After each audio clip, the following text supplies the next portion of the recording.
Hello everyone, and welcome back to the Web3 Daily. The crypto market today feels a bit like the calm before a storm, with both bulls and bears showing a lot of restraint.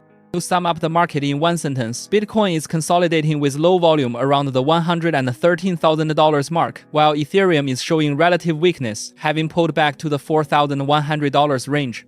The market as a whole is waiting for a clear signal, especially from the Federal Reserve's upcoming speech and key inflation data, which will determine the short-term flow of capital. The data I'm seeing shows that while on-chain whales continue to withdraw from exchanges, indicating long-term confidence, short-term traders are clearly hesitant to make a move. And the trading volume is the best proof of that. So honestly, the current market is a bit of a grind. There's no momentum to the upside, but there's support on the downside. It's likely in a bottoming process, or simply waiting for a catalyst. Just a friendly reminder, in a market like this, the risk of chasing pumps and selling dumps is quite high. Keeping your hands in your pockets might be more important than anything else. Let's dive straight into the most interesting topic of the day. And I bet many of you have been following this drama. The decentralized derivatives exchange sector has been absolutely wild lately, playing out a real-life Game of Thrones. And who are the main characters? The newcomer challenger, Aster, and the former king, Hyperliquid.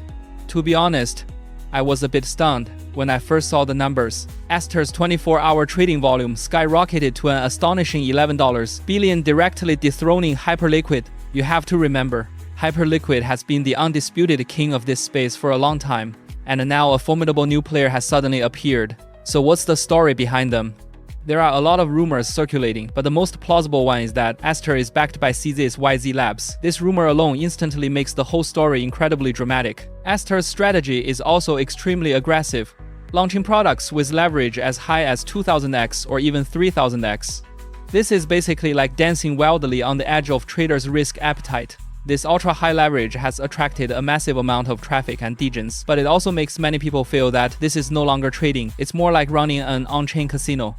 Social media is basically split into two camps. One side sees Aster as an innovator, a dragon slayer breaking Hyperliquid's monopoly. The other side thinks they are playing with fire, using extreme risk to gain short-term traffic, which could give the entire DeFi derivatives space a bad name. What's even more interesting is that this war is no longer just about products and data. It's become a war of communities and fans. Supporters of both sides are battling it out on Twitter, arguing about everything from technical architecture to the founder's vision, with all sorts of true and false information flying around. In my opinion, regardless of who wins or loses in the end, this clash of the titans is actually a good thing for us regular users. Competition forces platforms to launch better products, offer lower fees, and drive more innovation. But at the same time, a word of caution, projects with this much hype, especially those offering ultra-high leverage, come with immense risk. Don't let FOMO get the best of you and go all in. Let's just watch the show and participate with caution. Alright, let's move on to the next piece of news. And this one is about the Ethereum ecosystem, which I think is a pretty big deal. Ethereum's core developers have finally set the details for the next major hard fork upgrade named Fusaka, with the mainnet launch scheduled for December 3rd of this year. The core objective of this upgrade is crystal clear: to continue reducing costs and increasing efficiency for Layer 2 networks, all the L2S we use. You all remember the previous Denkun upgrade, right? It introduced blobs, which caused L2 transaction fees to drop by an order of magnitude. Well, you can think of this Fusaka upgrade as the Pro Max version of Denkun. It has two key actions. First, it will double the blob capacity from the current 3 to 6, with plans to increase it further to 16 in the future. Second, it will introduce a technology called a peer DAS, which is part of the EIP 7594 proposal, aimed at making the entire data validation process more efficient and decentralized. These technical terms might sound a bit complex, but in simple terms, it means that, in the future, when we interact on L2 networks like Optimism and Arbitrum, the gas fees will be so low you might not even notice them. If Denkun took L2S from affordable to user-friendly, Fusaka's goal is to make them use it as you please. This is absolutely epic news for the prosperity of the entire Ethereum ecosystem, especially for high-frequency applications like gaming and social media. It also shows that Ethereum isn't resting on its laurels, but is sprinting relentlessly down the path of scalability. Of course, there's still a series of testnets and code audits to go before the mainnet launch, and we'll be keeping a close eye on it. Speaking of internal upgrades, this, let's shift our focus to a massive move in the Web3 world from a traditional finance giant. PayPal, a name everyone knows, just made a huge play with its US dollar stablecoin, PYUSD. In partnership with the cross-chain protocol Layer 0, they have expanded PYUSD to 9 new blockchains in one fell swoop. These 9 new continents include well-known public chains like Avalanche, Arbitrum, and Tron. My first reaction to this news was that PayPal's ambition is on full display. It's no longer content with just being an ordinary stablecoin issuer on Ethereum. Its goal is to make PYUSD a ubiquitous hard currency that spans all major ecosystems. Through Layer 0's technology, PYUSD can now flow freely between different chains, just like water. Whether you want to use it in DeFi on Avalanche or for payments on Tron, it theoretically becomes seamless. This is a critical step in boosting PYUSD's adoption and liquidity. There are 2 signals behind this move that are particularly worth noting. First, it proves that interoperability protocols like Layer 0 have become the key infrastructure connecting the isolated islands of Web3. Even a giant of PayPal's caliber has to rely on it to achieve its strategic goals. Second, the stablecoin war has evolved from a battle of who is more compliant and whose reserves are safer to a new stage of who has greater versatility and who can cover more scenarios. With its brand and vast payment network, PayPal is a heavyweight player that absolutely cannot be ignored. Alright, for our next story, let's shift our focus from technology and products to the regulatory front. Honestly, the impact of regulation can sometimes be even greater than a technological breakthrough. The US Senate Finance Committee has officially announced that it will hold a hearing next week on the issue of cryptocurrency taxation. This is a significant event because the people testifying are key players in the industry, including executives from Coinbase and the representatives from Coin Center, the policy organization that has been tirelessly advocating for the sector. You have to understand, the current crypto tax policy in the US is basically a mess. Many of the rules are just clumsy applications of old regulations from decades ago, which has created a lot of gray areas. For example, are staking rewards considered income? If so, when are they taxable?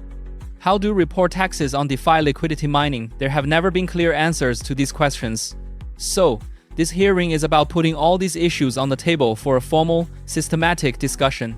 The core topics will likely include how to define a broker, how to handle the staking and DeFi income we just mentioned, and the wash sale rules for crypto assets, among others. What does this mean to me?